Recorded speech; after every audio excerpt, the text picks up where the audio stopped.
precisa necessariamente ter a gestão só de um tipo. O que está acontecendo hoje? Vou dar exemplo de medicina. Serão necessários bilhões e bilhões de investimentos em robótica.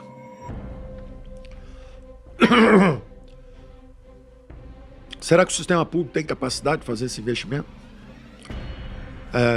O sistema de saneamento, por exemplo.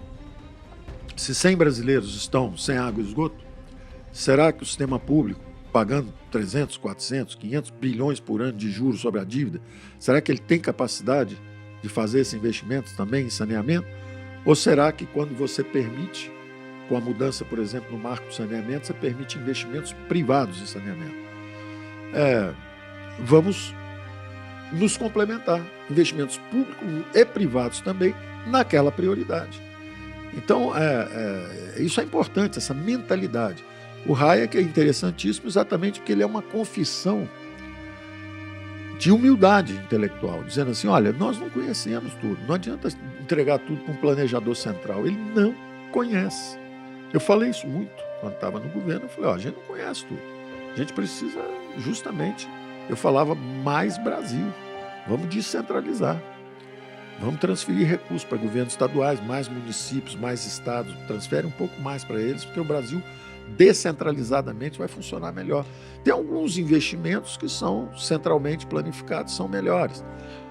Por exemplo, vamos digitalizar o cidadão brasileiro. Ok, nós fizemos o governo digital.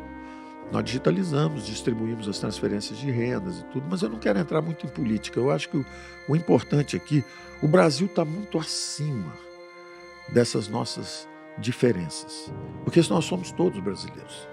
Então, o importante é que a gente possa usar uns conhecimentos dos outros. Eu tinha, com economistas que eram de esquerda, mais jovens, excelentes relações. Nós trocávamos ideia. Eles falando dos problemas sociais que eles viam e nós falando da tecnologia necessária para resolver aquilo. Porque basear o socialismo como doutrina econômica é absolutamente medíocre. Não é ciência mesmo. É um arremedo mecanicista de baixíssima qualidade. Todas as previsões estavam erradas. Inclusive derraparam para formas totalitárias que nenhum dos sonhos grandiosos e humanistas dos iniciais formuladores, nenhum desses sonhos foi realizado assim. Ao contrário, foi um desastre. Muita gente morreu, mais de 100 milhões de pessoas morreram, entre os que tentaram implementar e os que se organizaram para resistir. Então, esse ambiente, nós já devíamos ter deixado isso para trás. O Hayek, inclusive, no Caminho da Servidão, ele tem lá, né, o argumento dele que eu acho muito interessante, que é basicamente, você pode começar com boas intenções, mas se no final você tem tanto poder assim centralizado, o prêmio é tão grande, né? E vai ter tanta gente disputando, que o cara menos ético tem muito mais chance de levar esse prêmio. Sim. E no final tudo vai depender dele. Mas aí eu tenho uma pergunta, até pensando em futuro.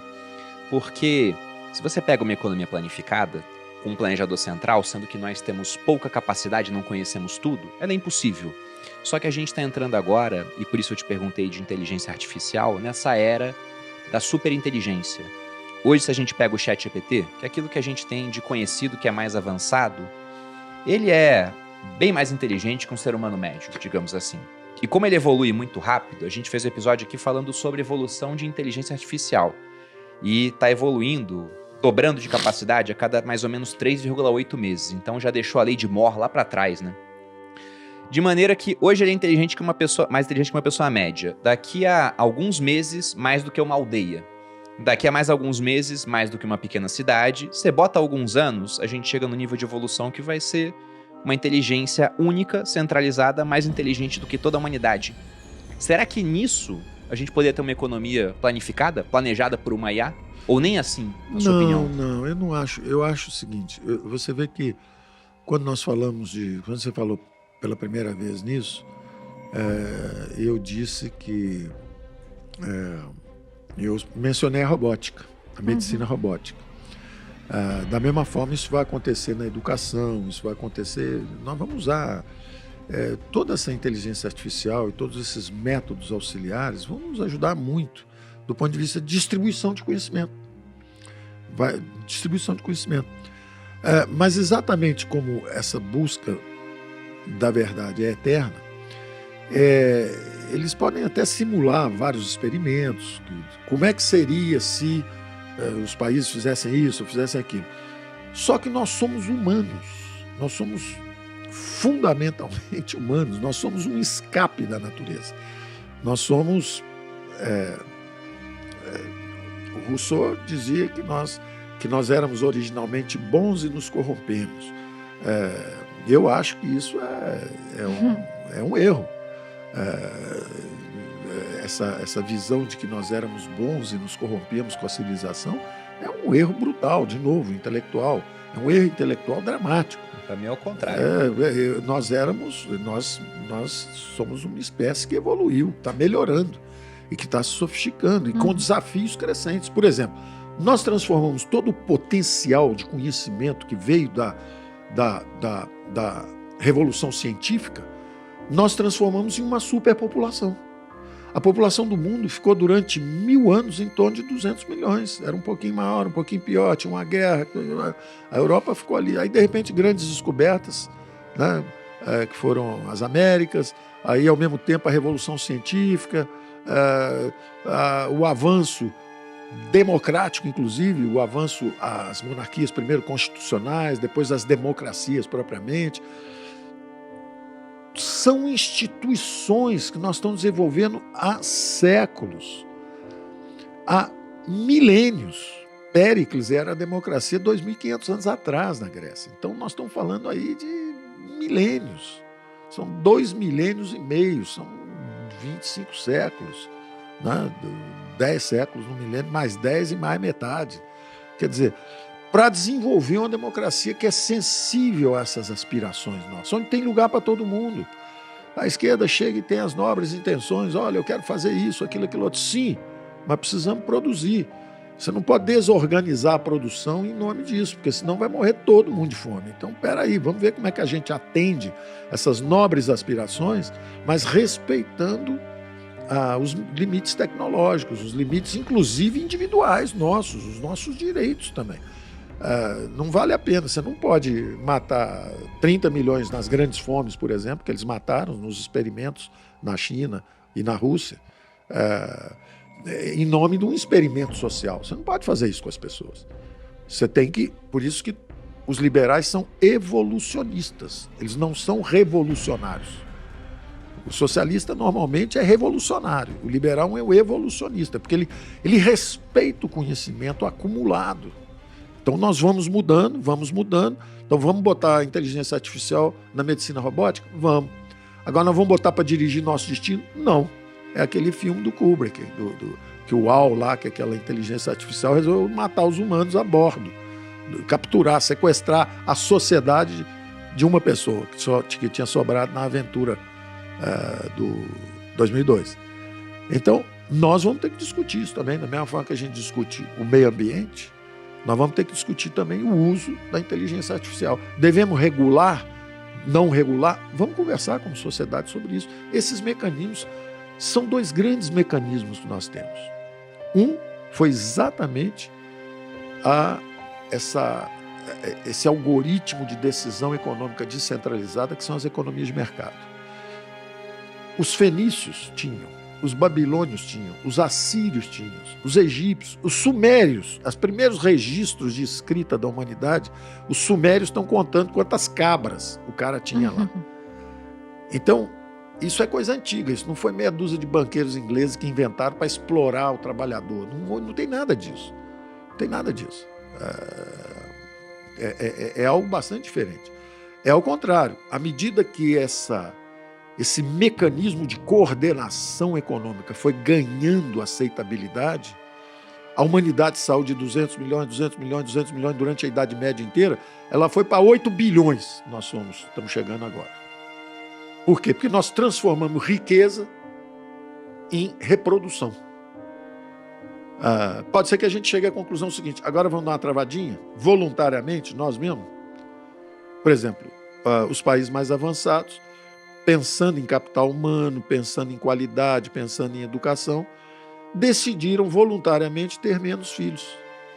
E aí as populações estão estagnantes e até descendo, né? Porque eles chegaram à conclusão que, ora, é melhor transformar essa riqueza toda em mais qualidade de vida, em melhor ambiente, em vez de uma superpopulação com muita gente fragilizada. Eu posso pegar esse gancho para te fazer uma pergunta, Paulo? Porque se você pega desde essa época, 200 milhões de pessoas até agora, nós temos séculos e séculos de teorias econômicas feitas com algo que era quase invariável, crescimento populacional. E aí, por exemplo, você falou de como é que um país ele vai ficar mais rico, né? No final a gente chega em produtividade. Sim. Ou você vai ter mais gente produzindo, mas aí você diz, bom, pode ter muita gente produzindo, o país está mais rico, mas a renda per capita baixando. Ou você tem mais gente produzindo, que aconteceu, e produzindo mais, que foi o uso de tecnologia. Perfeito. Só Perfeito. que o que você entende, assim, por desafio, o que deve acontecer no mundo nos próximos anos, com modelos econômicos sendo obrigados a rever essa premissa? Porque se a gente pega, por exemplo, China, que há pouquíssimo tempo era o país mais populoso, acabou de ser passado pela Índia porque a população está decrescendo. Isso. Lá, fruto daquela política do filho único, agora tentam reverter, não consegue, porque, poxa, mais um mudou, exemplo né? de erro de Sim. planejamento Foi central. um erro de planejamento Cidades central. imensas, vazias, né, com gatos e cães no meio de uma floresta. Fizeram a cidade para 200 mil pessoas, não tem ninguém. Aí outra cidade. Mas tudo bem, é da nossa sociedade. Nós temos que respeitar, são povos milenares. Os chineses estão aí. Os chineses eram uma das sociedades mais ricas do mundo até o final da Idade Média. No final da Idade Média, com as novas descobertas, com o renascimento cultural, com o método científico, com tudo isso, o Ocidente passou à frente.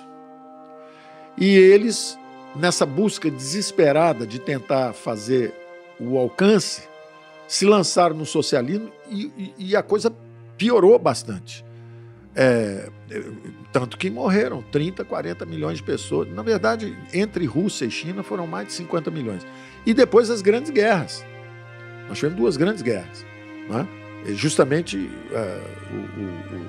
o nacionalsocialismo, para você ver, o nacionalsocialismo, que é o nazismo, era uma reação ao internacional socialismo.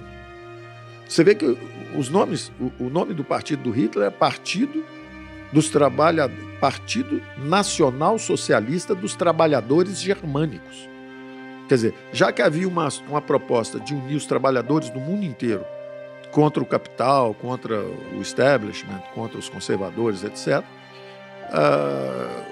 os nazistas conseguiram unir os alemães contra o internacional socialismo sob essa bandeira do nacional-socialismo.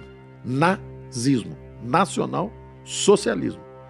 Então, era uma extrema-direita produzida à imagem da extrema-esquerda para lutar contra ela.